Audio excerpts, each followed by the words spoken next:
Council to order. And Marcy, would you call the roll, please? Councilmember Meringa. Noordhoek. Here. Andy Steenstra. Here. Tim Steenstra. Here. Troost. Here. VanderWall. Here. And Mayor Maas. Here. Well, before we begin, Marcy, would you do us a favor, please, and just kind of remind us, especially our guests tonight, how they are able to participate in public comment? Yep, if you're joining us by Zoom, we're utilizing the raise your hand method. And you can do that by clicking on the bottom of your screen and clicking manage participants. And then you can click on a name and then click on raise your hand. And then if you're joining us by phone, *6 will toggle your mute and unmute, and pressing *9 will raise your hand and let me know that you have a question or a comment. Okay, great. Thanks, Marcy. So we will be having public comment toward the beginning of the meeting, and like we did at our last meeting, we'll be taking public comment also toward the end of the meeting. So for the invocation tonight, I've asked Council Member Tim Steenstra if he'd give the invocation, and we're going to follow that by the Pledge of Allegiance, even though we'll all be talking at once. Thank you, Mayor. Pray with me, please. Almighty God, we praise and thank you for being our provider. You protect us in times of uncertainty, and you are all powerful. We pray your grace and goodness upon our city leaders and directors as we work to keep Grandville a safe place for all. We lean on you for wisdom and understanding as we live in close community. Thank you for protecting the city of Grandville in this season of challenge. Keep us safe, and may we all care for one another in compassionate, caring community. It's in Jesus' name that we pray. Amen. I pledge allegiance to the flag of the United States of America and to the republic for which it stands, one nation under God, indivisible, with liberty and justice for all. Thank you very much. Thanks, Tim. I really appreciate that. So you have before you the agenda for tonight's meeting. Is there a motion to approve the agenda? So moved. Tim, Support. And support by? Steenstra. Okay, great. Any questions about the agenda? If not, Marcy, would you call the roll, please? Councilmember Noordhoek. Yes. Steenstra. Yes. Steenstra. Yes. Troost. Yes. VanderWall. Yes. Meringa. Yes. And Mayor Maas. Yes. We have also before us tonight the minutes from two meetings. The first is the regular City Council meeting of Monday, April 13, which we finished up on April 27. Had a chance to take a look at that. Is there a motion to approve those minutes? So moved, Andy Steenstra. Support Noordhoek. Motion and support. Any discussion? Additions, corrections? If not, Marcy, would you call the roll, please? Councilmember Andy Steenstra. Yes. Tim Steenstra. Yes. Troost. Yes. VanderWall. Yes. Meringa. Yes. Noordhoek. Yes. And Mayor Maas. Yes. We also have the minutes from our last meeting, April 27. Had a chance to review those. Is there a motion to approve those minutes? So moved, Andy Steenstra. Supported, Tim Steenstra. Motion and support. Any additions, corrections, anything anybody'd like to point out on those? If not, Marcy, would you call the roll, please? Councilmember Tim Steenstra. Yes. Troost. Yes. VanderWall. Yes. Yes. Noordhoek. Yes. Steenstra. Yes. and Mayor Maas. Yes. Tonight, we have bills before us in the total amount of $344,219.37. Ken, before we open it up for questions, is there anything you'd like to point out in that bill list? I think I'll just point out the largest invoice on there. That's $148,200 to Fishbeck, and that's the progress billing. We get billed in stages as they've gone through the architectural design development, and now are entering actually nearly to the bidding and construction phase. So that's all according to contract. If anybody has questions in any other invoice, I'd be happy to try to answer those. Okay, questions for Ken on any of the bills? Okay, I don't see any questions. Is there a motion to approve the bills tonight in the total amount of $344,219.37? So moved, VanderWall. Supported, Steenstra. Motion and support. Any final questions or comments? If not, Marcy, would you call the roll, please? Councilmember Troost, Yes. VanderWall, Yes. Meringa, Yes. Noordhoek, Yes. Steenstra, Yes. and Steenstra, Yes. Mayor Maas. Yes. Okay, next item is a public hearing on the 2020-2021 fiscal year budget. Before we open the public hearing, Tammy, comments, anything you'd like to point out, bring up? I think maybe Ken might want to introduce this, or Sure. Ken? You know, as we've developed this budget this year, it's been highly unusual. Normally we have multiple hours of meetings, multiple work sessions with City Council. We go through in quite a bit of detail with an opportunity for a lot of interaction with the council back and forth as you've developed the budget.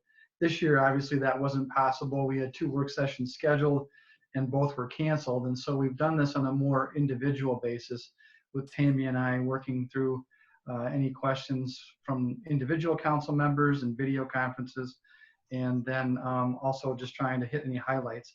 I think in general, the story of this budget is that it really just holds our place.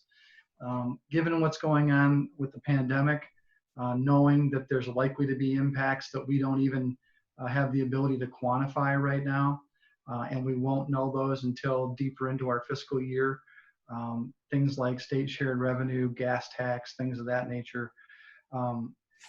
This is not the kind of year to have a budget where you have a lot of new initiatives or change your staffing in any dramatic way. We've included capital projects as they've been already developed and approved by council. We're moving ahead with the library project. The bonding is going to be done in June on that. And there's a item further on the agenda tonight. So we're not slowing down projects necessarily or specifically. Some of the projects that are out there for the current budget year have had to be delayed as far as their start, but we do intend to continue to make progress on those. We do think this is the kind of budget where we're probably going to have to walk slowly, that as expenditures come up, especially on the capital side in the new fiscal year, that we pause and make sure that we're comfortable proceeding at that point. But this is very much a status quo budget that brings forward known expenses from previous years without getting in any way overextended prior to getting more information about how we're going to be impacted. Those impacts are probably relatively limited in Grandville, and I say that mainly because we're a property tax community, and the property tax values were established last December and are in place now. We've gone through a border review, and so those are relatively stable, and we don't necessarily expect to see any striking changes to that. The smaller portion of the revenues of the city, the state shared revenues and fees and things of that nature, are where we may see some impacts as we go deeper into the budget year. So our intent is to walk it slowly, to make sure council at every step has input before any firm commitments are made and anything of substance in the budget. Tammy has a presentation tonight similar to what she would do if we were in the city council chambers. She's got some data to share, some charts to share. She'll summarize our millage rate, our various funds of the city, the revenue and expenditure highlights, any significant capital items. She'll look at our fund balances as they're projected at the end of the year, and our utility rates for fiscal year 2021. After that presentation, there'll be an opportunity for the public to comment, and we'll be ready to take down any questions or comments that are offered. And then at the end of that hearing, staff will attempt to address those, as well as any questions or comments that the council might wish to ask as well. This process is multi-stage. Tonight is presentation and public hearing only. There will not be a vote on adopting the budget tonight. That happens at the next city council meeting. And that meeting typically would be 2 weeks from tonight. However, that's Memorial Day. And so council has changed, as they often do, the date of that meeting and moved it forward by 1 week. So we would be looking at adoption of the budget in its final form on the 18th, 1 week from tonight. And that means, council, that if you, after tonight's presentation, have additional questions or comments, you will have an opportunity as a council to further adjust the budget before you adopt it next Monday. So with that, I'll turn it over to Tammy and ask her to hit those highlights for you. This is new for me, so we tested it earlier. Let's make sure it works out here.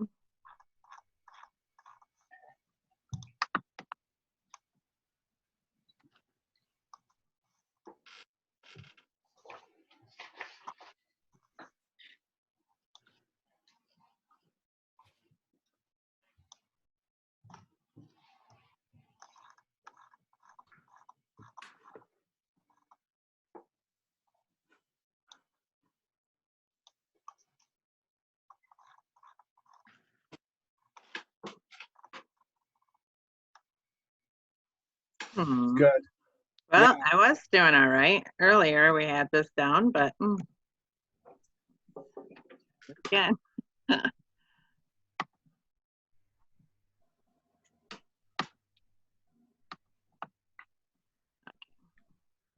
I see it, Tammy. Yeah, I do too, Tammy. Yeah, we see it. Okay. So the general fund revenues this year, this shows that there is a proposed millage rate of 11.5, which is no change from 2019 or even 2018. Every year we take those general fund revenues, or we take those tax revenues that are belong to the general fund, but we allocate them to 4 separate funds: the general fund, the street funds, the special project fund, and the capital improvement fund. This year, you'll see the breakdown there of the general fund is a little over 7 million. Street funding is approximately 6.5 thousand. Special projects fund is 143,000. And there was no tax allocation for the capital improvement fund for 2021. This will be delayed for a year, but we do plan on revisiting allocations to this fund in the future. This fund was set up to provide funding for large capital improvements, such as new roofs, purchase of fire, large fire trucks, that type of thing. The property taxable value this year was capped by the state of Michigan at 1.9%. And then the major revenue changes, state shared revenue this year, these are estimates that were from February of 2020. They have not been updated since then, so they haven't been updated with any pre-COVID data. But the constitutional state shared revenue, which is the sales tax revenue that's guaranteed to be allocated to the cities, is 1.4 million this year, with an increase of about 25,000. The statutory revenue sharing, which is what the portion that is allocated during the budget of the state, and that was 55,000, projected to increase approximately 1,500 for the year. Every year the court splits the cost of our probation department and their shared court expenses between Grandville and Walker. That split this year is going to remain at 60% paid by Walker, 40% paid by Grandville. The passport revenue, there was an increased budget, a budgeted increase of $6,000 for this year. The amount of passports issued in this current fiscal year at the same time frame has doubled compared to what it was for last fiscal year. So we increased that revenue accordingly. Again, this could be affected based on what kind of restrictions we have going forward. We also eliminated the summer recreation reimbursement. What that is the city had paid for the staffing and the supplies for the summer rec department, and then the school would reimburse us for revenues that they had received, which usually ended up costing the city between $15,000 and $20,000 a year.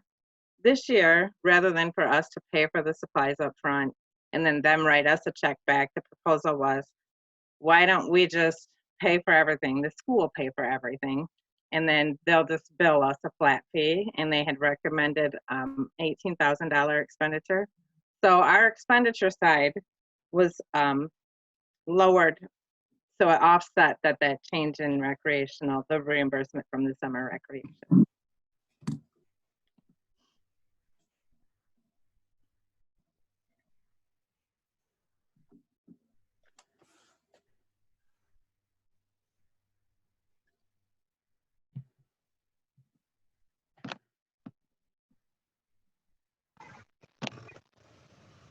This next slide shows the difference in the taxable versus equalized value for our property in Grandville. As you can see, since 2016-17, we started to see a fairly steady incline in the taxable value, but it still did not keep up with the equalized value, which is more the actual value of the home, because the taxable value is capped every year by the state of Michigan. The difference between the two is about 21%, $155 million in value is the difference between the two, which is good, because this means that even if there is some kind of a decrease in assessed value, that it won't affect the taxable value for any amount of time, because until those two match, you generally don't see any kind of a decrease in the taxable value. The next slide shows the general fund revenue by source. As you can see, the property taxes are a majority of what the city operates on. It makes up 69% or $7.6 million of the general fund budget. The state shared revenue is 13% at about $1.4 million. And that is the one that we're not sure of what's going to happen to the revenue next year, but we're still basing the revenue based on what the state of Michigan has estimated it to be.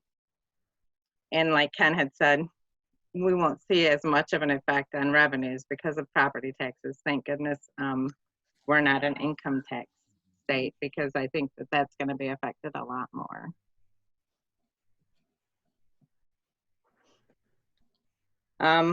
The general fund operating expenditures, these are just some changes to point out to you. On the personnel side, we did see one position that had a budgeted increase from part-time to full-time. This was discussed by each council member, and it was unanimous that this personnel change actually happened or got budgeted. Mostly due to the changes in the election law, with the absentee ballot votings, and also the amount of passports that the clerk's office processes. The increase for the health insurance cost under PA 152, which the council has elected to stay under, which is a hard cap set by the state of Michigan. The increase for the city this year is 2%. So if the health insurance goes up any more than that dollar amount or that percentage, the additional cost will be paid by the employees. Our MERS contribution from the general fund this year was approximately $850,000, which is a $72,000 increase. The total for all funds for MERS this year is 1.2 million. And of that dollar amount, 1.1 million of that is going for the unfunded liability. There was a 2.75 wage increase for all employees. Most of that is contractual. And the state of Michigan also now requires that our other post-employment benefits, which is the retiree health care, that it be funded for completely funded for any employee who's hired after June 30, 2018, which increased the general fund budget by a little over 35,000. And the total expense for that throughout all funds was 45,000.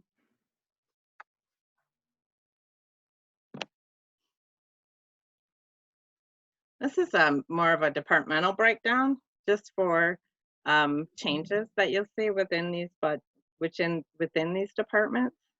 In the election department, we did request an increase for the precinct workers, which will increase the budget by about $6,600 overall.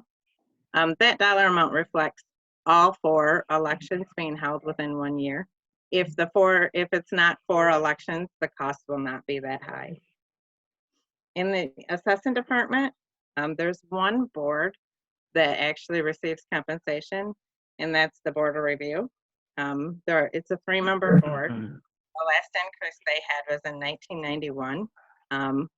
And this is an increase of $300 for the year.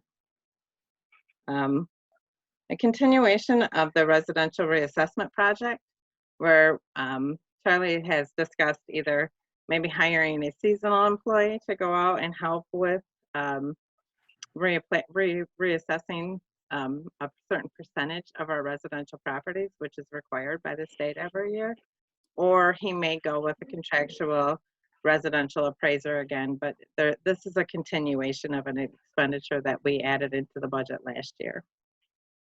The planning and zoning department, there is a retainer budgeted for a form-based code on 28th Street. And this is also a continuation of the 1920 fiscal year budget. The publishing expense in all departments that there are publishing expenses budgeted for, which is general, administrative, legislative, and planning departments. There's been some really large increases for MLive for us to post anything in their actual paper, which is required by law. And that's about a $9,000 increase throughout each department, throughout the total of all the departments. One of the biggest changes that you'll see in the general fund is actually an equipment rental line items. This is not outside equipment that we rent from, say, Habit Supplies. This is actually equipment that our motor pool owns, and it rents this equipment to each different individual department based on number of hours or miles. We haven't updated those fees since 2009 or 10. And we also stopped charging for fully depreciated assets during a time when our budget really kind of needed it. But due to those changes that we made, the motor pool fund balance has diminished quite a bit. And in order to be able to maintain equipment purchases going forward in the future, we have now upgraded the rental fees to the Schedule C provided by the state of Michigan. And we are charging for all equipment that's being used because we still have to pay to maintain that equipment. That's about a $100,000 increase throughout all of the departments in the general fund.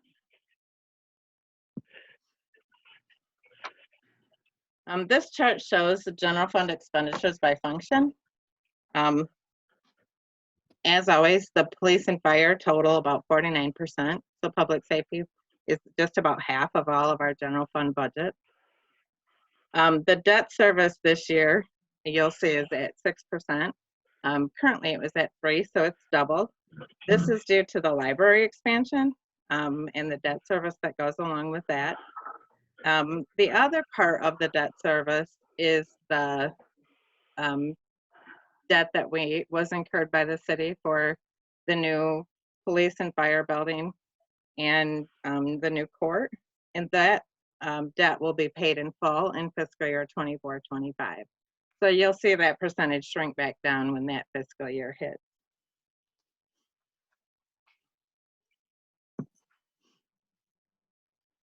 For the general fund capital expenditures, in general administration, there was $10,000 budgeted to upgrade the city hall sign, the digital sign in front of City Hall. In the police department, there was a total of $37,000 budgeted for capital expenditures. Most of that is for police cruiser equipment and tasers. That makes up 31%, 31,000 of that 37,000. All of that equipment is paid for with drug forfeiture reserve funds. In the fire department, the total was 45,000 for new equipment. This includes 15,000 for a Lucas CPR device, and the other large portion is 15,000 for the emergency vehicle equipment. We did budget to help pay for the Wilson Avenue West parking lot, which is the library area. This is the city's contribution towards that parking lot. The DDA project that will be discussed a little later will pay for a portion of that parking lot paving as well. We had budgeted for the paving from the boat launch all the way up through to the kayak launch for 50,000. Mill Race Park Trail maintenance for 7,500. In Wedgwood, the sprinkling system needs a control update, which is approximately 20,000. Heritage basketball court resurfacing of 5,000. In Public Works, there was 49,000 of equipment. That's for garage doors and motion LED lighting throughout the garage. We will be applying for any rebates that might be available from Consumers Energy for that upgrade. The library requested 6,000 for patio furniture, and the community building equipment, which includes carpet, the resurfacing of their patio outside, and some possible upgrades to the entryway to allow a way to stop the cold air from rushing in when the doors are open. That totals about $20,000 for the year. This brings us to our general fund balance, which shows, this chart shows that we have budgeted operating revenues of approximately $11 million and budgeted operating expenditures of about $10.5 million, which leaves us with operating income of $500,000. Once you subtract out the revenue that's coming from drug forfeiture and drunk driving and add in the storm sewer transfer, the capital purchase, and the debt, the net change to fund balance is $641,000. The projected beginning fund balance as of 7/1/20, at this point right now, I have it estimated to be approximately $2.5 million. And I'm keeping it that way, even though we may see a decrease in revenues. I also think that the expenditures may not be spent the way we thought either. And this is calculating a full expenditure of all line items. And that leaves us with an estimated ending fund balance of approximately $1.85 million, which is 15.8% of general fund expenditures. Our policy for the city is to maintain a 15% fund balance. So this does give us just a little bit of additional funding if needed, that our additional fund balance if needed to use towards the next fiscal budget. So that wraps up the general fund. The next fund that's in this presentation is the Capital Improvement Fund. Like I said earlier, there was no property tax allocation for this fiscal year. But we did budget for police and court to have their HVAC system upgraded. And again, this is something that we'll look for any possible rebates that might be available by any of the energy companies. And we also budgeted for a forensic engineer for the fire department roof examination. In 2009 and 10, there was a lot of work that was completed on the roof, and it did take care of a majority of the issues that we were having at the fire department with its roof leaking. But there still are some issues, and we're not sure of the best plan of action to take going forward. So we would like an expert to come in and examine the roof so that they can lay out some kind of an option or plan for us going forward, and also to give us an idea of what the cost might be to completely fix that roof. And even though we have no tax allocation and we have these two expenditures budgeted, I'm still projecting the ending fund balance for 6/30/2021 to be approximately $380,000. In the special project fund, the tax allocation this year was $143,000. We budgeted for the grant match for the Millrace Park project at $235,000. And we have had discussions during our individual meetings. There were discussions of other ways that we might be able to use the fund balance within this fund to do some upgrades to maybe some trails or other park upgrades that we're interested in doing. We didn't budget for any of that, and we would like to see first what happens with the grant match to see whether or not we actually receive the grant, and if not, what portion of the Millrace Park renovations do we still want to do, and then after we know that part, then we can go ahead and take a look at this again and see if there's a project that we may want to add in once all of that is complete. And the projected ending fund balance in that fund is $364,000 on 6/30/2021.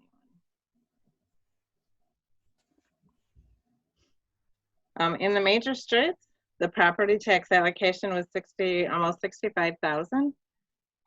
The tax allocation is based on the need for what was requested, and it also takes into consideration the fund balance that's left within the fund. So the major streets need this year was very low. Like you can see, it's only $65,000, but we still were able to, with money that we receive on our Act 51 money, and with fund balance that's carried over, we're still able to budget for these 6 projects that we would like to see completed, which is Wilson from Rivertown to the South City Limit, Dormax from Sangra to city limits, Remaco from Sangra to the city limits, Sangra from Dormax to Remaco, and Dixie from 28th to Prairie, and 30th Street from Ivan Rest to Sangra.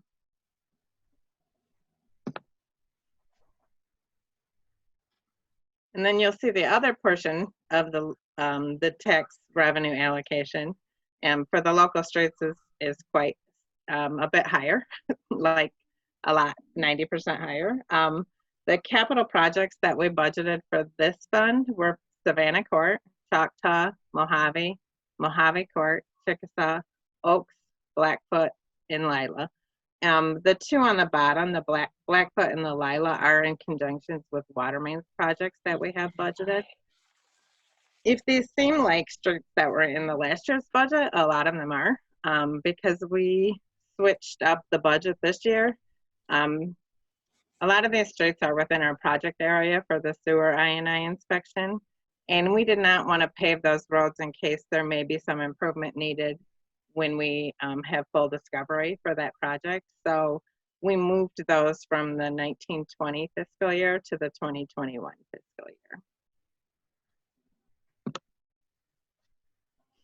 And then we have a retail rate study and that we perform every year that gives us the required rates needed to maintain our sewer system and our water system. And after the study was completed, the rate reconciliation was completed, we found that the ready to serve charge for a 5/8" meter is projected to increase from $9.60 per quarter to $14.92 per quarter. This is to pay the debt service for the solid handlings project that is being completed over the next 2.5 years. This increase will be approximately $21.28 for residential customers for the year, which it sounds like a really large jump, but when you look at it as a monthly, it's less than $2 a month. For the major projects, capital projects in the clean water plant, for the collection system, we have our final payment for the red zone. In case you don't remember what that was, there was a project that was completed for the city for all of the sewer system within the city. All of the pipelines were actually filmed. A little robot went down and went through all of the lines and filmed it all so that we could use that to see where any major problems were at and to see what shape our pipelines were in to be able to know where we need to work on going forward. So that cost was spread over 5 years, and in 2021, our final payment will be made to Red Zone. We also budgeted $110,000 for sewer line repairs, which is a continuation of the I&I repairs in the project area. For operations, we have actually not the methane gas management anymore. It's actually just the solids handling project is a $19 million project. Grandville just finished bonding for $8.3 million for that project. And Ottawa County will be paying 50% of that project. They are in the process of bonding now, but they do have cash reserves to pay for any expenses we incur before their bonding is complete. And the next slide just shows some comparable sewer rates for around the area. And you can see that the quarterly billing, just the sewer bill portion, for 15,000 gallons of usage, ranges from $97 to our proposed rate of $60 per quarter. And Grandville is still at the lowest rate per quarter, even with the raise that we have requested.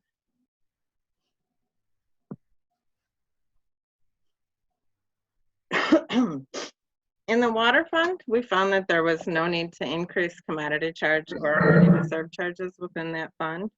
So the commodity charge will stay at $2.89 per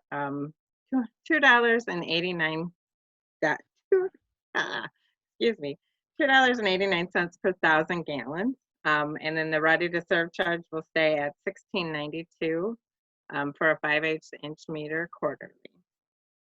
The major capital projects or purchases that were budgeted for the water fund was a Blackfoot water main replacement for $250,000, the Lila Avenue water main replacement of $225,000, a blow-off valve for Chicago Drive for $15,000, and it also includes $100,000 for a continuation of the water meter replacements throughout the city. We are trying to get a citywide upgrade of all the water meters so that we can do remote reads and so that they're more accurate readings for what's actually used. And the last slide shows the capital purchases for the motor pool fund. This is the fund that we talked about earlier when we discussed the equipment rental fees. We have capital purchases budgeted for 2 marked patrol vehicles, a new mower, fire department vehicle, 4x4 pickups and plows for DPW, salt spreader, an asphalt hot box, aero board replacement, and a new pickup truck for the clean water plant. And that wraps up my presentation. So if there's any questions or comments that anybody may have. Questions from Tammy on the budget presentation? My question, first off, Tammy, thank you very much for the presentation and all the information we were given in the one-to-one sessions. All the things you put together was very valuable. One question I was asked before the meeting tonight was by the Historical Commission, and that is that there's some concern that because of the pandemic, they have been unable to meet, they've been unable to do some of the projects that they had hoped to do. And so if they have unused funds, then those funds are just lost. And so one question that was proposed was, is it possible that the Historical Commission could increase their budget next year to make up for those lost funds from this year, so that some of those projects could still be accomplished in the near term? That is totally up to the council on how they want to proceed going forward with that. We generally budget based on requests that are made, and we have mentioned to the Historical Society that if they do have a project in mind that they would like to have budgeted, to let us know while the budget process is going on. But that is like I said, that is a council decision. We definitely have a little room in the budget, and if they're going to have funds that carry forward, it will just add to the fund balance. So that would be something that council could direct me on increasing if they decide to do that. Okay, great. I had two other questions. One was on the summer rec changes, where we're going to just be paying them a lump sum now. How do we envision that going for this year with possible changes? Is that still a contracted amount, or that's dependent on what happens? I talked to Lisa VanderWall, who actually runs the summer rec program for Grandville Public Schools. And as of right now, they're not sure that any of the programs are going to even happen. And if they don't, then we will not have an expenditure at all for that. That's only if they run the full funding or the full program guide. So we would fund just our portion based on their expenditures. But if they don't have any, we won't have any either. Okay. And then my final, more for the council, I just want to plug the idea of revisiting a pension board one more time, because if I keep planting that seed, I hope that at some point we'll have that discussion and do some research on that. So, but thank you very much, Tammy and Ken and everyone, all of the department heads and employees who had a role in this. Thank you. Other questions for Tammy?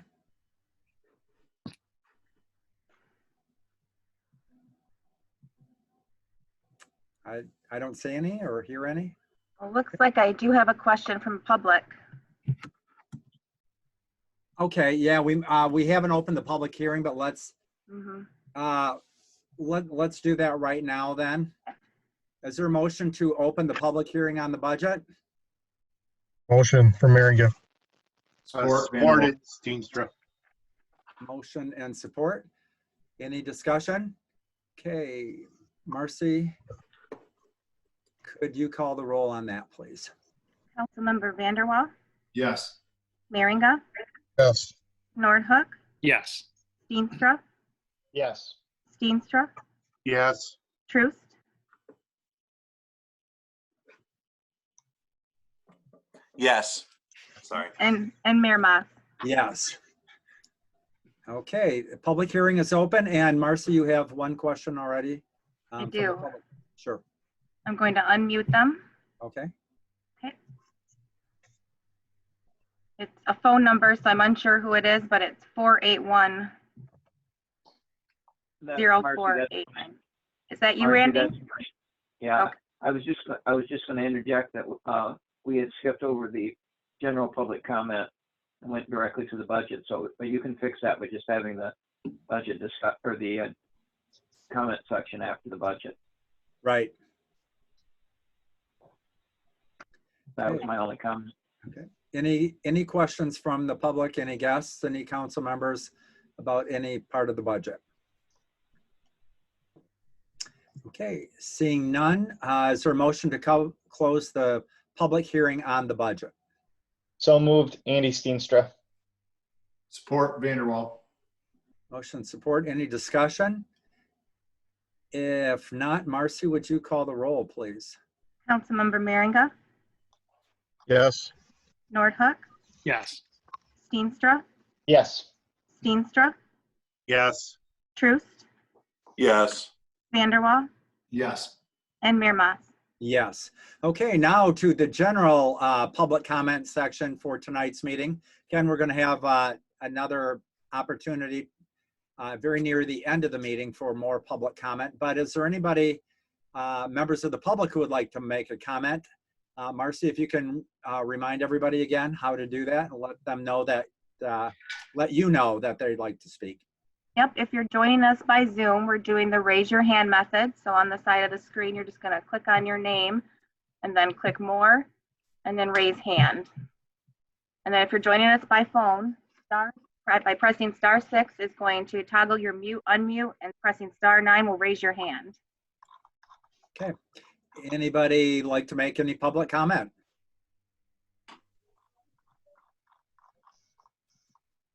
Marcy, do you see any? No. Okay, great. We'll go to the next item on the agenda.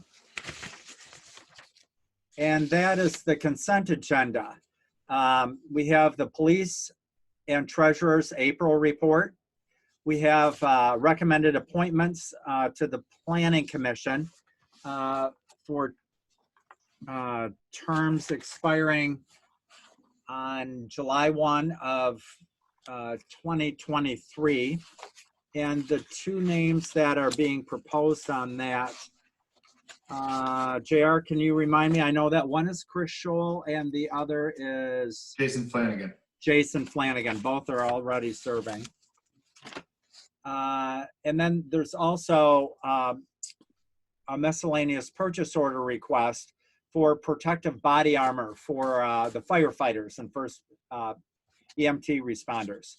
So this approval of the consent agenda would be in the best interest of the city. Is there a motion to approve the consent agenda in the best interest of the city? Mayor, So can I ask moved. you a question? Absolutely. Do we need to close the public hearing for the budget? I believe we did. Yeah, we did. With a Oh, roll okay. vote.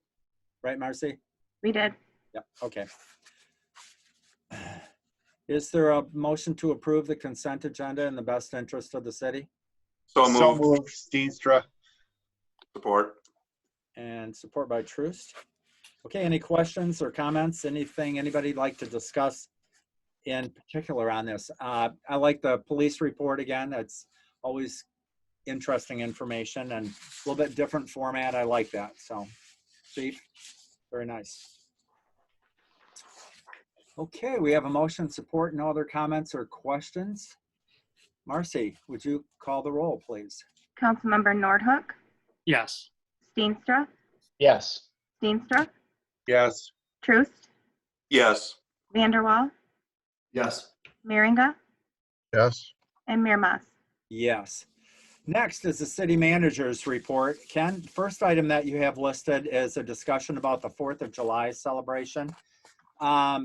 And just anybody who's listening in, probably after your comments and some council member comments, we'll probably take any public comment at that point also. So anybody in the public who's looking to make a comment about this, you'll have an opportunity shortly. So Ken, sorry. Well, no, we're all sorry to be even talking about this, because in the last 50 years, this has never been a council agenda item for your discussion. But you know, the COVID pandemic has, you know, it started in March with some of the shutdown activity, and I think everyone was relatively hopeful that in a short period of time we could get back to normal. Unfortunately, that hasn't happened. We're still seeing COVID infection continuing in West Michigan. It's still having an impact. The governor has now 3 times extended the stay home, stay safe order and the restrictions that go along with that, including assembly restrictions, which started at a higher number and then worked itself down to only allowing assembly of persons from the same household. The current order is going to remain in effect through the end of May, which is, you know, only 4 to 5 weeks ahead of our celebration. We actually were planning a celebration that started on June 27. So our celebration this year is struggling with these restrictions and with the impacts of COVID. obviously public health and safety is the #1 concern, and all the restrictions that we're all currently trying to live with and adjust to are specifically tailored to limit interaction in a way that limits infection. And so that is the overriding issue that we're dealing with for the 2020 event. It's likely, we've been doing some research with regard to the reopening of Michigan as it's been explained by the governor in some of her media events, and all of the activity that seems to be surrounding that points to even if a reopening occurs, that there continue to be restrictions in place. The opening would be phased likely by geographic region. It would be phased by industry, phased by risk. And all of those scenarios seem to indicate that there will be a continuation of assembly restrictions and social distancing. And those are very difficult things to handle when you're dealing with an event that draws thousands of people together into very small spaces. The executive order with regard to food service also continues to the end of this month.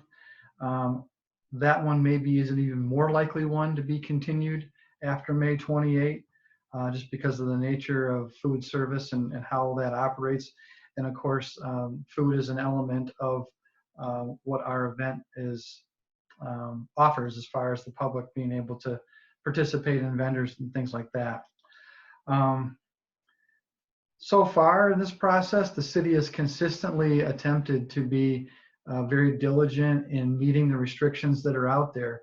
Under the current restrictions, the 4th of July event just simply is not permitted because it brings people together that are outside of a single household. Upon the expiration, we do presume that we're going to see some form of restrictions that continue into the summer and to an unknown date. And there's a possibility that even if restrictions come off to a wider extent, that a reoccurrence of any kind of incidence of COVID could back us up to previous restrictions, even as far back as staying at home. So all of this makes it difficult to do planning for a 4th of July event where you're hosting thousands of community residents, especially when our responsibility is to public safety.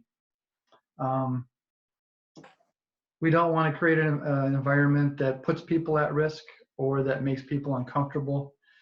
This has been talked about, and we've been waiting as long as we possibly could to address the topic. But we are at the point now where we've got contractual obligations, and the most obvious one that council is already aware of is that our last date of being able to cancel the fireworks order without any kind of financial penalty is later this week, May 15.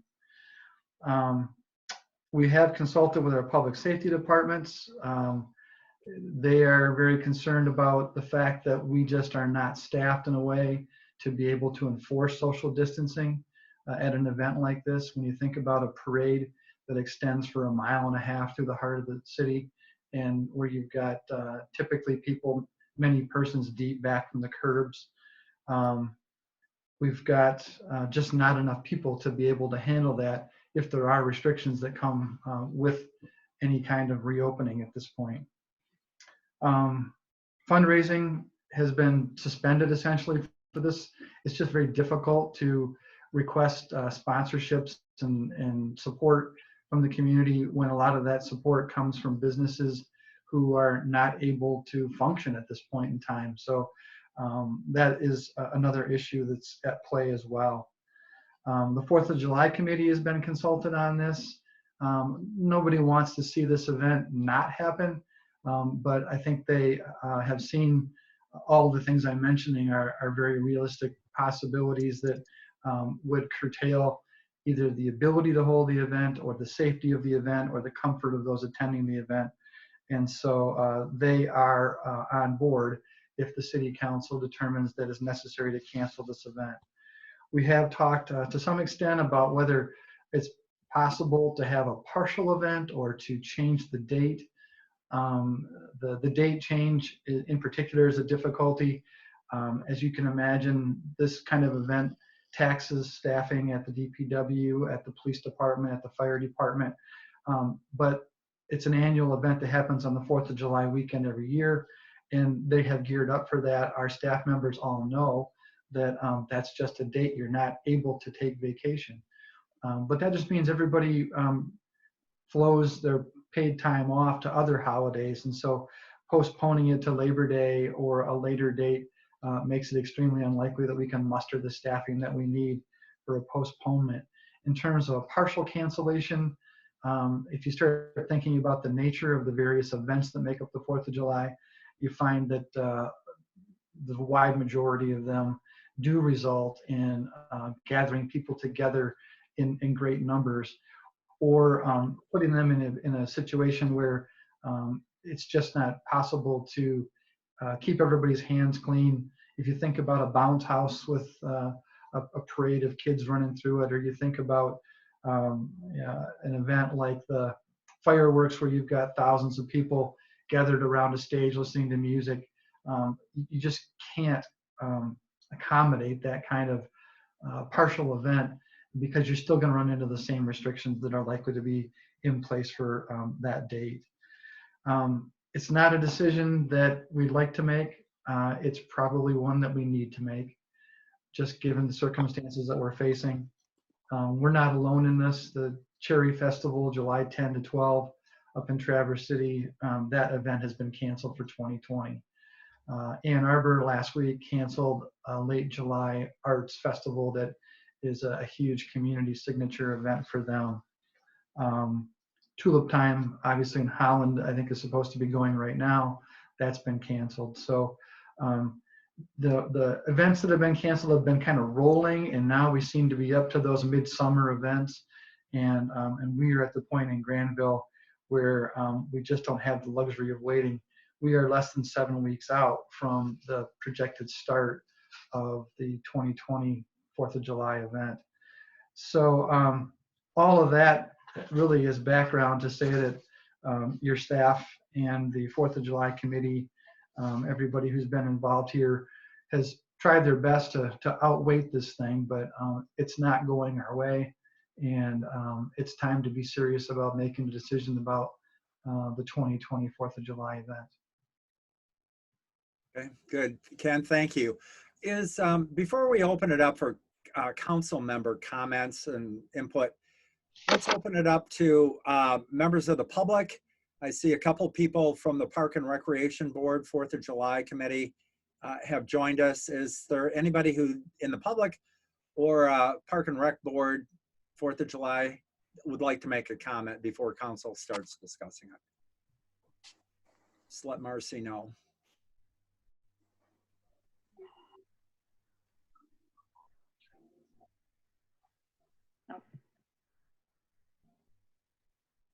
No comments? No Okay. comments. Okay, council, thoughts?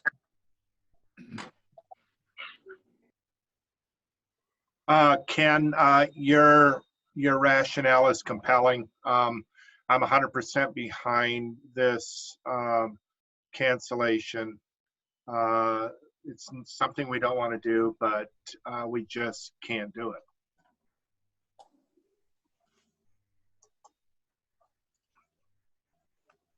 I agree, Ken. I think it's sad to cancel something that we've done for 50 years, but there's been a lot that's had to change this year that just hasn't been the same. And so we have to kind of roll with the punches, and there's not much else that we can do to make that a safe place. We don't know what the environment will look like. So I think for all the reasons that you listed and probably more, it should be canceled this year, and we just look forward to and start planning for the following year, and we can come back bigger, better, and have a great celebration in 2021. Yeah, I agree with everything that's been said, and I agree, support the recommendation of our park board members and our public safety officials. It's just the wisest course of action at this point. We're just going to have to celebrate the 4th of July in our driveways, in our yards, and on our decks this year. And like Councilmember Steenstra said, we'll come back all the stronger next year. Yeah, I agree. As much as we hate to cancel it, I just don't see where we can ensure people's safety. And nor can we really, in good conscience, I think, go out and solicit funds, sponsorships and volunteers for an event that we don't know whether it's even going to be allowed.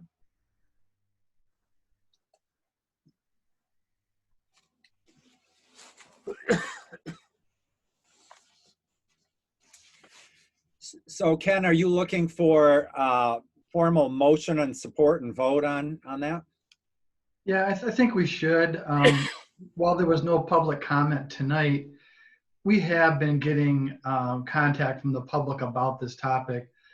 Marcy's been in the office generally half days, and she's taken a number of calls from people asking about this. We've had some emails.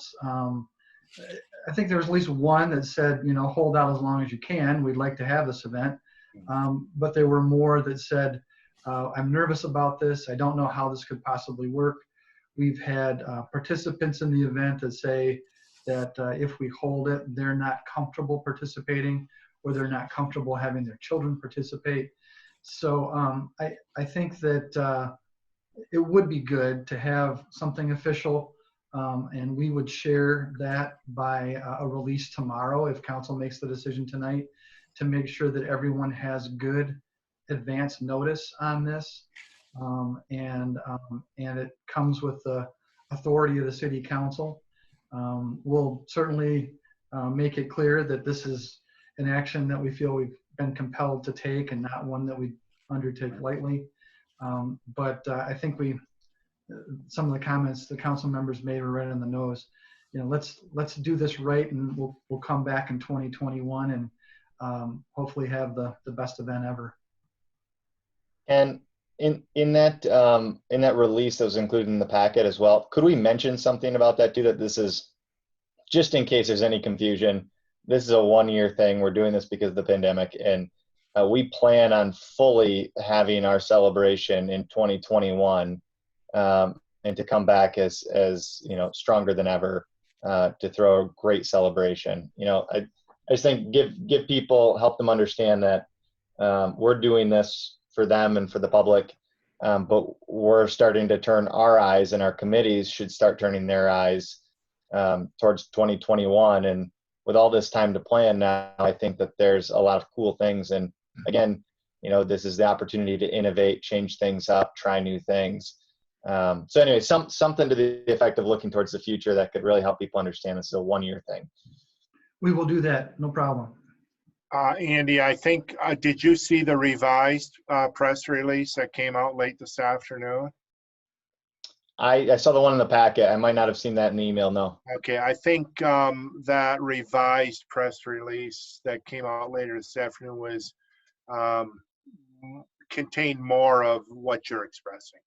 Perfect. That's great. So is there a motion to notify the public that the 4th of July, or to cancel the 4th of July parade and celebration this year? So moved. Motion by Justin. Support. Support it.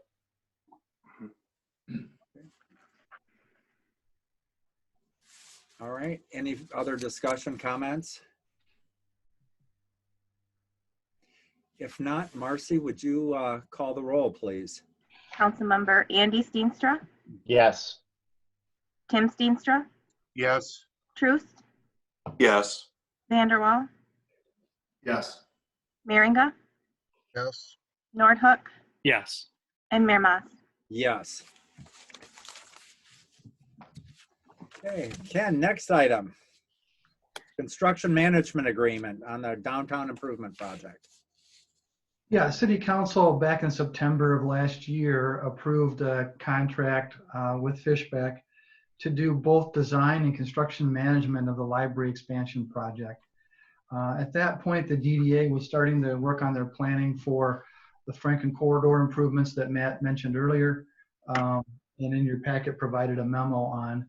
And that includes the farmers market, permanent structure, parking lot improvements, landscape improvements, a variety of elements, and there's a copy in the packet of the full plan. The DDA has since been able to kind of catch up to the library design, and they work with OCBA as the designer on that project, and now have got to the point where their design is complete, and we are able to send Fishback out to get the subcontractor bids for both projects together. We think it makes 100% sense to have a single construction manager for both projects. They're going to occur concurrently. They're going to occur adjacent to each other. Having a project with a single party responsible for coordination, for working through the myriad subcontractors that have to be on that site, scheduling, ordering and receiving and laying down material. It just seems like it's going to be by far a better result if we've got that coordinated by a single entity. So as Matt mentioned in the memo to you, we've had Melissa Papke at Varnum, an attorney there who worked on the original contract with Fishback back in the fall, to create a separate contract because this one is not for design, it's strictly for construction management, but that reflects all the parameters of the downtown improvement. And to enter into that contract would be the request of staff for council to approve today. The bids are now out on those projects. They're due towards the end of the month, and we're looking at construction starting in late June, which now with the official release of construction for activity means that can all get underway.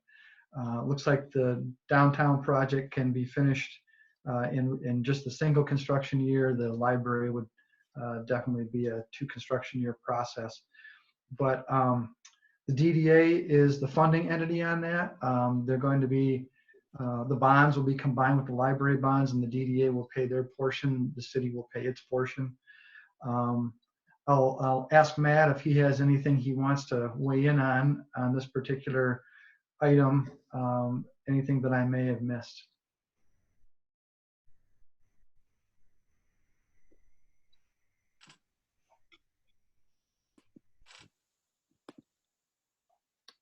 Matt's talking, but I can't hear him. Yeah, man, we can't hear you, man.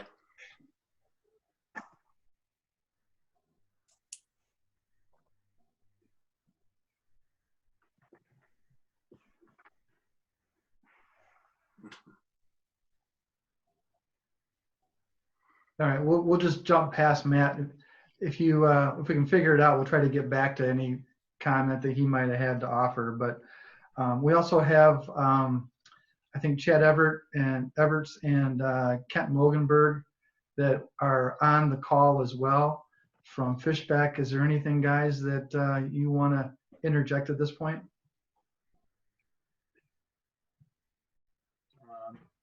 If there's any questions, we'd be happy to answer them, but otherwise, no comments from us.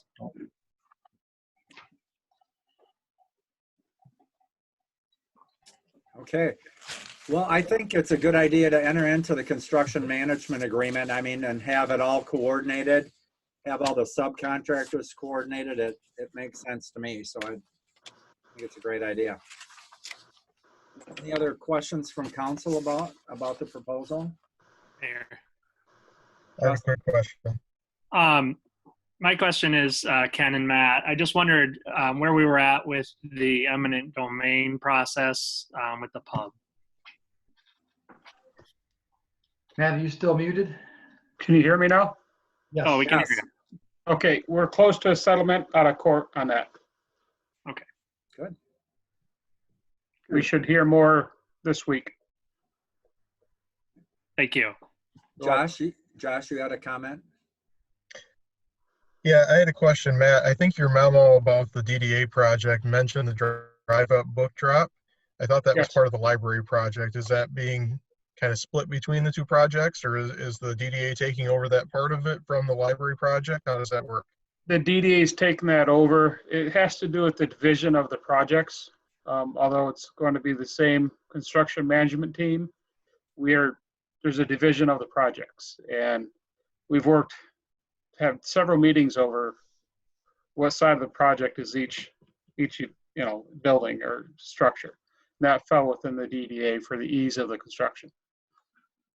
It's mainly, Josh, because the drive up is curb and gutter and paving, and that's exactly what the parking lot is out there as well. So it's just more integral to the parking lot. Okay.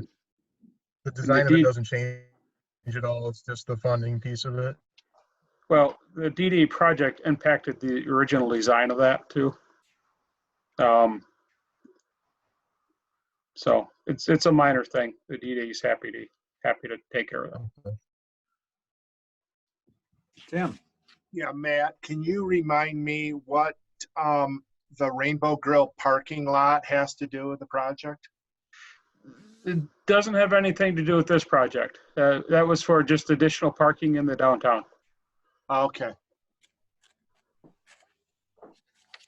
Okay. Any other questions? Otherwise, is there a motion to enter into the construction management contract with Fishbeck regarding our downtown improvement project? Steenstra, so moved.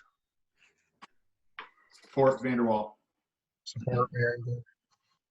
Motion and support. Any other comments? If not, Marcy, would you call the roll, please? Councilmember Tim Steenstra, Yes. Troost, Yes. VanderWall, Yes. Meringa, Yes. Noordhoek, Yes. Steenstra, Yes. and Mayor Maas. Yes. Ken, the Clean Water Plant Solids Project Floodplain Mitigation, and I see we have Brian on here also tonight. We Hi. do. And I'll give an opportunity to chime in here as well. I don't know if I've seen Todd's name or face pop up, but if he is, he's welcome to also. But council will recall that the solids project at the Clean Water Plant is a very, very large project. It's 2.5-year construction time and many, many millions of dollars. One element of that at the very beginning is that because we are going to be working within the Grand River floodplain at the plant, there are requirements, and where we have proposed to fill any portion of that floodplain on site, we have to mitigate by creating additional floodplain storage space off-site and yet still within proximity to the plant in order to offset our impact. That can be relatively a challenge, and it was in this case, but there's a fairly creative solution that Todd and his staff and the folks involved from Moore and Brugink have worked out, along with our counterparts in Ottawa County. Ottawa County is also doing some work that requires floodplain mitigation, and there is a site in Georgetown Township that we can accomplish the required mitigation for both projects on that site. So it kind of dovetails pretty nicely. It's convenient to the plant location for us, and because we're doing it in combined form, it's probably more affordable. There are some unique circumstances that we have to work through. In particular, for council's input tonight, is the fact that because there already was a project on the Ottawa County project, or a mitigation with their project, it makes more sense for us to use the contractor that Ottawa County has already engaged to do that work. That's Diversco. In our case, Davis Construction was the bid award winner for the work at the Clean Water Plant. We had allowed, and Brian will correct me if I go off the rails here, but I think it was a $100,000 allowance for this activity of floodplain mitigation. And so he's provided information that tells you that we're simply going to shift that allowance over to Diversco, and there are some additional costs involved because we had to negotiate access through a private property to get to the site where the mitigation is occurring. But essentially, we're going to take that out of the existing contract with Davis and put that into a new contract with Diversco. And so that's why it's on your agenda tonight to award the Clean Water Plant Solids Project floodplain mitigation to Diversco to accomplish this outside of the original contract. And there will be a deduct from that contract to reflect the fact that that no longer is coming out of the contract we've already entered into with Davis. I'm going to pause there and let Brian fix anything I just messed up. I think you nailed it, Ken. That was a little bit convoluted on how it's going to work, but in essence, we're just taking funds from one project, which we already knew we were going to need the funds for, and just shifting them to a different contractor to accomplish the same thing. We did actually talk to Davis and see what their pricing would be for the same work. And the Diversco, there was some economies of scale because they were already going to be over there working with guys. So we did look for the best value when it came to that and making sure that we tried to get that number as small as possible. Brian did include a budget letter that kind of shows how those costs net out. And after any council questions, we'll ask you to consider both awarding the bid to Diversco for the mitigation and then approving that budget letter as well. Todd, are you on? Yes, I'm here. Okay, do you have anything to add, Todd? No, I think that pretty well explained it. It's a little bit of a complicated situation, but it's really simply just taking, like you said earlier, contractually assigned monies from one contractor and assigning them to another. Great. Questions for Ken or Todd or Brian? If not, is there a motion to, oh, JR, did you have a question? No, I was just touching my face like I'm not supposed to. Okay. All right. Is there a motion to award the Grandville Clean Water Plant Solids Handling Floodplain Mitigation Project to Diversco Construction Company in the amount of $154,008? So moved. Noordhoek. Support. VanderWall. And support. Okay, any other questions or comments? If not, Marcy, would you call the roll, please? Councilmember Troost, Yes.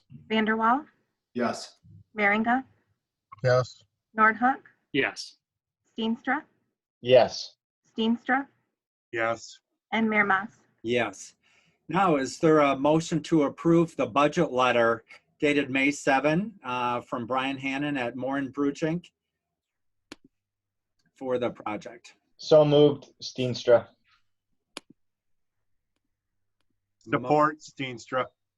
Motion and support. Any other comments or questions? Okay, Marcy, would you call the roll, please? Councilmember VanderWall, Yes. Meringa, Yes. Noordhoek, Yes. Steenstra, Yes. Yes. Troost, Yes. and Mayor Maas. Yes. Ken, next item, paid time off. Well, one of the many new things that we learned through the process of dealing with the COVID pandemic is that you've got to be kind of nimble to react to changes. We've seen executive orders, I think numbering in the 60s or 70s now. We've seen some federal legislation that's been enacted. We've seen guidance from the CDC that's changed a number of times, along with that from the local health departments at the county and state level. But tonight, one of the things we wanted to consult with council on is what's known as the Emergency Paid Sick Leave Act. It was part of the CARES Act that was adopted by the federal government and went into effect on April 1. I put some information in your packet. It may be more than you need, but trust me, it's far less than was available on the topic. This is out of the Federal Register, but it kind of details a little bit about how this act operates. And the primary feature here is that it grants or allows an employer to grant up to 80 hours of additional paid time off for qualified employees when they've got certain directly COVID-related issues, and those are enumerated. There's like 6 or 7 of them in the act. City of Grandville has not had a positive COVID case in its employees, which we're grateful for. We have, however, had 4 employees, all in the police department, that at one time or another in the last 60 days or so have had sick time, and they've had COVID-related symptoms and or a medically required isolation order, staying home for 14 days or staying home until 3 days with no fever or other COVID-related symptoms. Those employees have asked whether the city is going to grant this additional paid time off under this act. Initially, I thought it was mandatory, but as we got deeper into it, it became apparent that actually, and I'm not sure exactly why this is, but employers can exclude emergency first responders from this particular act. So it is within the city's right to say, no, this doesn't apply to you. You have the ability, however, to still grant this. It's permissive language, not mandatory. So given the fact that there's a choice on this, I wanted to bring it to the city council to get your direction on. Those 4 employees had a variety of different circumstances. Some had longer time off, some had shorter time off, 3 of which did have ordered isolation. The individual facts really aren't that much at issue tonight. Tonight, I'd really like just to have the council provide some guidance as to whether you wish to voluntarily participate in this paid time off act and therefore allow up to those 80 hours of paid time off for any of those 4 employees who subsequently are determined to be qualified by the conditions that they have faced. And if that's the case, we'll go back through specifically and compare those particular individual circumstances with the qualifications in the act. So that's one question. The second question would be that this act became effective on April 1. And so if you wish to voluntarily participate and you go back to April 1, some portion of those sick time requests may be compensated with additional paid time off, but those incidences of absence prior to April 1 would not qualify for additional paid time off unless council directed that that were to be the case. You may do that. So again, 2 questions. Do you wish to be an employer that voluntarily grants additional paid time off to those with qualifying COVID-related conditions? And if so, do you wish to go back to April 1 or to the initial date of absence related to COVID? Great. Ken, I've got a question. By the way, I'm in favor of granting the paid time off, but I have a question first before we open it up for more questions. Is this something that you would imagine would be reimbursable by the federal government with all the money? I know a lot of money is coming to Kent County, and you're part of a discussion on how that money gets spent and divvied up. Is this the kind of thing? I mean, it is a COVID-related expense. Yeah, I don't know that that particular conversation applies to this circumstance. And again, this is kind of the nature of what we're facing right now. It seems to change frequently. There are certain things that we know that might be used for, and COVID-related expenses are definitely one. Whether that means strictly paying for personal protective equipment or whether it means reimbursement for paid time off, it's less clear as far as that goes. So I'm trying to take the assumption that anything that we do is not reimbursed, so that if we do get the positive news of reimbursement, either from FEMA or through stimulus acts of the federal government or something the state of Michigan would do, that's just a bonus to us and a little less expense that the city is bearing. But I don't know that I can specifically answer tonight that this in any way is reimbursable. It would be great if it was, but I just don't want to make that assumption and then find out I'm wrong.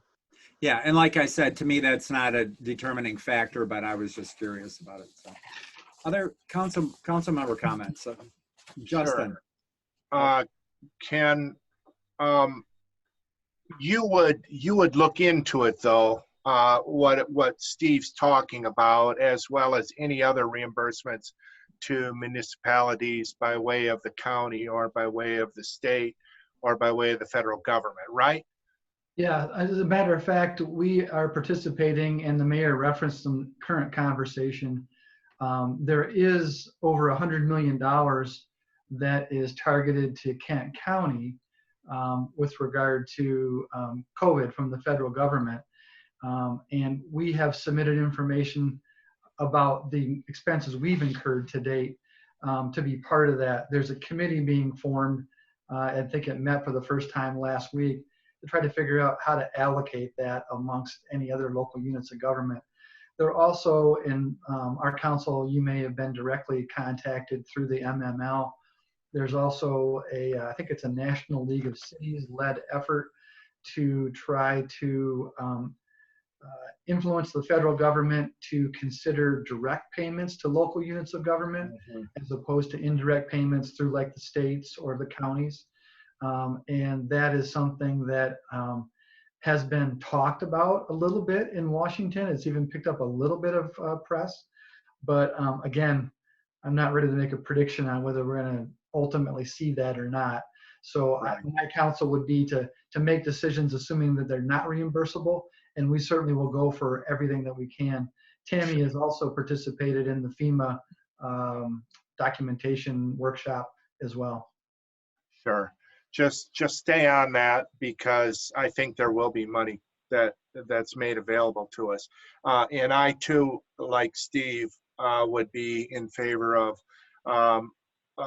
voluntary, whatever, up to 80 hours of paid time off, depending on determination by department heads and the city managers. And I'd even support going back as far as March 13th. Justin, you had a comment also? Yeah, I agree with that. I think it's a question of fairness, and it seems unfair to me to say to the people who, by the nature of their work, are put on the front line, thank you for that sacrifice, and now we're not going to pay you.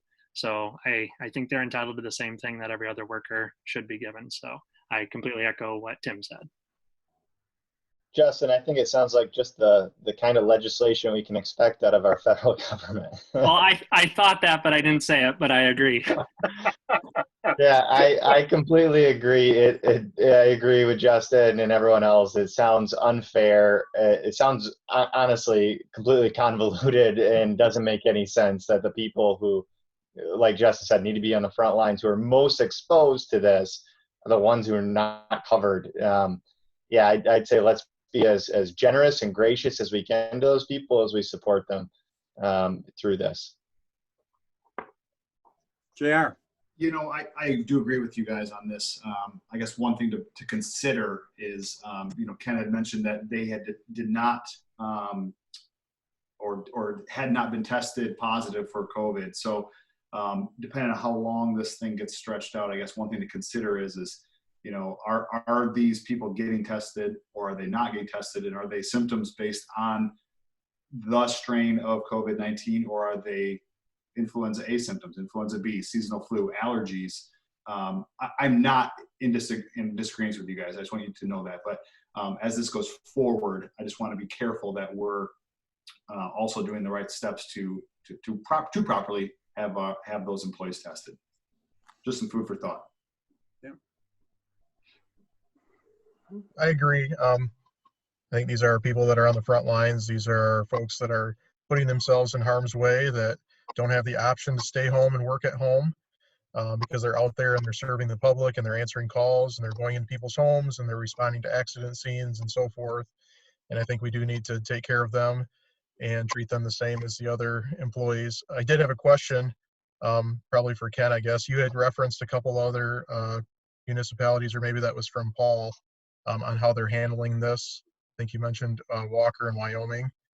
And just a question, was there a determination when there was a negative test that the employee would no longer qualify for the emergency paid time off, and they would flip to their regular time off, or did I read that wrong? Well, just to be clear, I mean, it's not that they don't have paid time off. We do provide sick leave to all the employees, and that is eligible for use for any absence, including this one. This particular act is specific to COVID related. It does not require a positive test. In fact, one of the 7 conditions under which we could grant additional paid time off isn't even for the illness of the employee. It's related to the need to stay home for childcare purposes. So you do not have to have a positive test to do this. And if I wasn't clear as well, I want to make sure I am. This isn't just about 4 employees in the police department. If we're making a determination, this would be the city of Grandville as the employer being willing to grant time off, additional paid time off to what they already have, to any employee who satisfies the requirements of the act. Yeah. I don't know if all 4 of these will, but I also want to be clear that this may not be the end of it, and it's not limited to the police department. Right. So I'm in support of the up to 80 hours, and I go back to March as well for the COVID related symptoms as outlined in the legislation. So I think we do need to take care of our first responder folks and treat all of our employees as equally as we can. I totally agree. Okay, is there a motion to allow up to 80 hours of paid time off for those affected by COVID? And maybe with the stipulations that Tim Steenstra mentioned, you know, giving the discretion to the department heads and so on to make those determinations. So moved. So moved. Are we, just point of clarity, we're talking about March 13 is the back date as well? Or is that going to be a separate motion? I'm assuming the same motion. Okay. Yeah. Okay, so we have motion and support, and that is to the kind of the back date. Okay. Any other questions or comments? Otherwise, Marcy, would you call the roll, please? Councilmember Meringa, Yes. Noordhoek, Yes. Steenstra, Yes. Steenstra, Yes. Troost, Yes. VanderWall, Yes. and Mayor Maas. Yes. Ken, anything else under city manager's report? Just a few things I'd like to either bring up or to reiterate. First is just confirming something I put in the memo that I wanted to mention publicly, and that is that the annual cleanup days at the DPW, it was scheduled, I think, for this coming Friday and Saturday. With the extension of the stay home order, that has had to be postponed. We do intend to try to hold a couple of days of cleanup yet this year when we've got a little more flexibility to do so.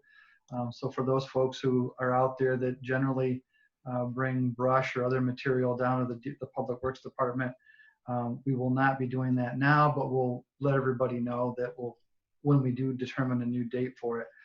Also, just letting folks know, if they don't already, that our Public Works Department does take brush during roughly normal business hours. There's information on the city website about that.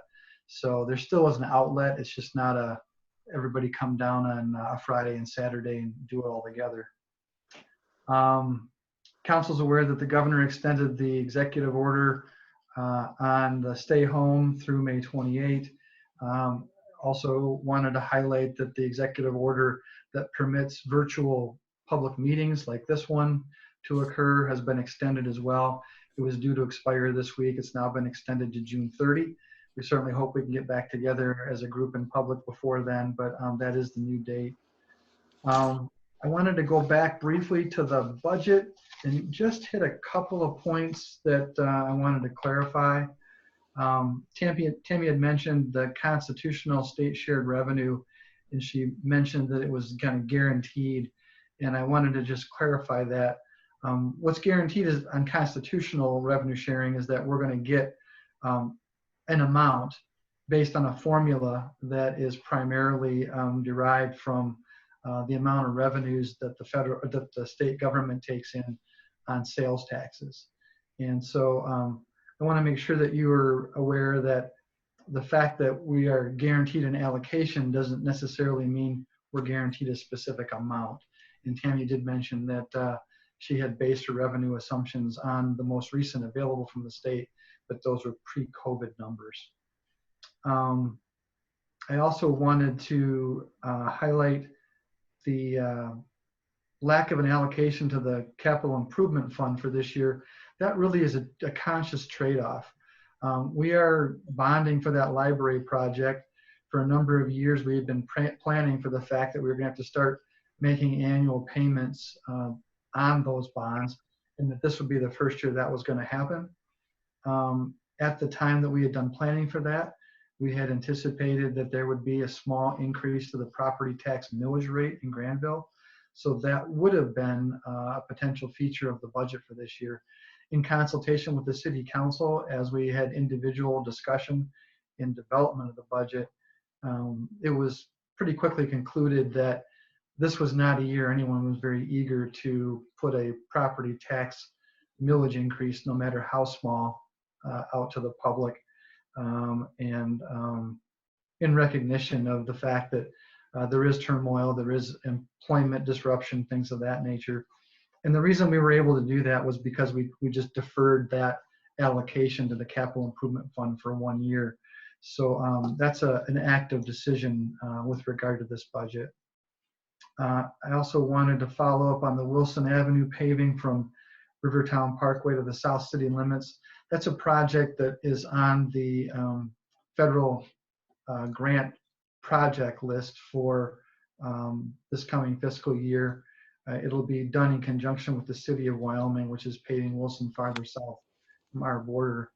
But just wanted to reiterate that in those cases, a significant portion, generally around 80% of that cost, is federal. And so the portion that we needed to pay out of our budget that Tammy reflected in those numbers is just the local match for that particular project.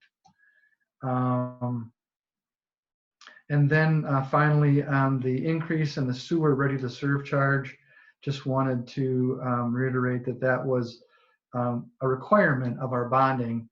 The RTS is where our bond payments are funded from. We do have obligations under the bonds that we sold to take in revenue adequate to pay those bond amounts. And so the calculation in the rate study that has been conducted by Todd and Tammy gave those numbers that you've seen today. That's really not optional. We have to take in enough revenue to pay those bond payments back, with the first payment starting in November. So that's all I had, Mr. Mayor, to add tonight. Okay, great.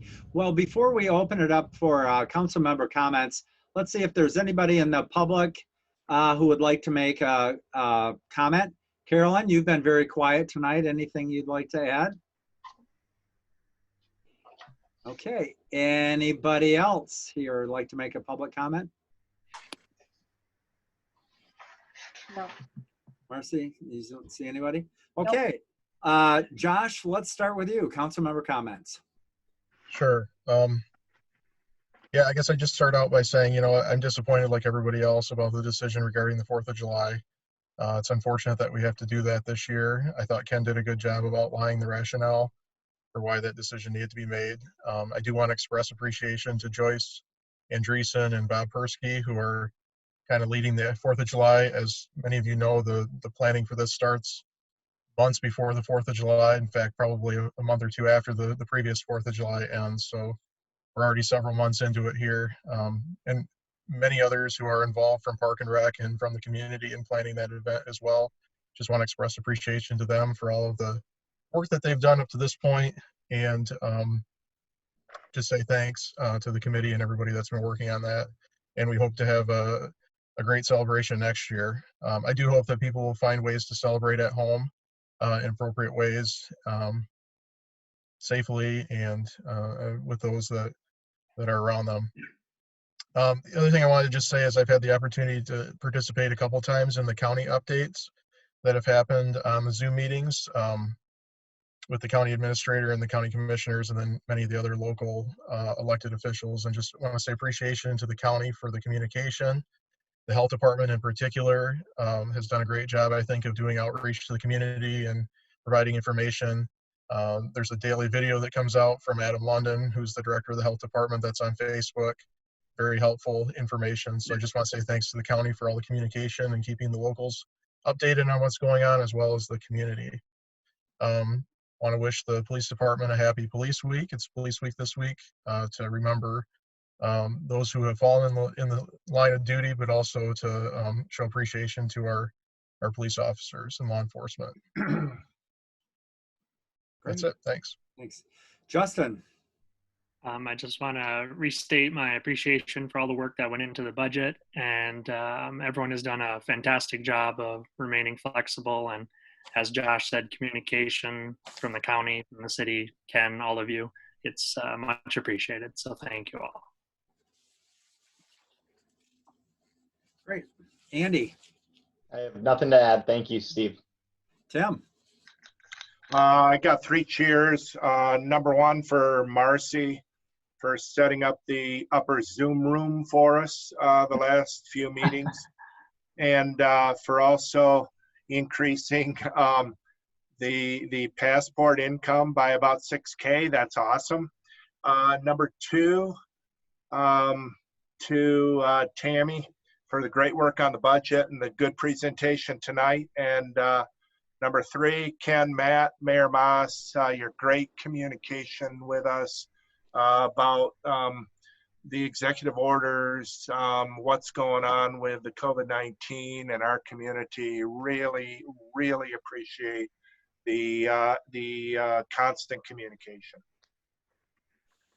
If I could add real quick, I forgot, Mayor, that is, I really appreciated your videos going around on social media. You've done a wonderful job, you and your daughter. So yeah, thank you. Thanks. Paul. Thank you. I have nothing to add to what's been said. I agree with everything that's been said. Thank you. Great. JR. I know it was yesterday, but just a special thank you to all the mothers out there. Happy Mother's Day to them, and to everyone's spouses that are on here too, especially on the council. Hope you guys spoiled them. So that's it for me. Thank you. Yeah. Yeah, I also wanted to tell Tammy, thank you so much again for your great work with the budget. You always make it so understandable, and especially want to thank council members. I listened in on, I think, most of the budget meetings, and all of you were so well prepared and had looked at the materials, and I appreciate that. It makes the process go very well.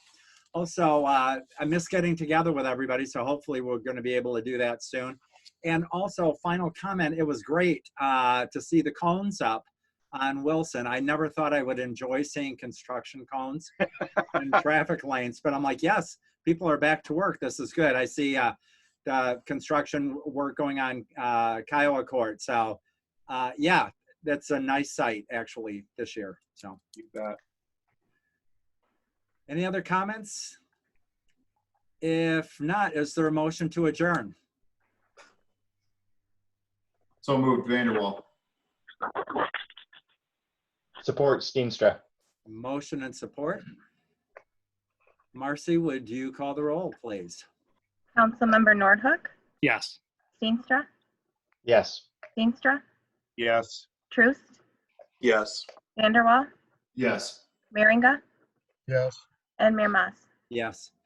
Thank you, everybody. Have a good evening. Thank you, Thank Steve. you. Stay safe. You too.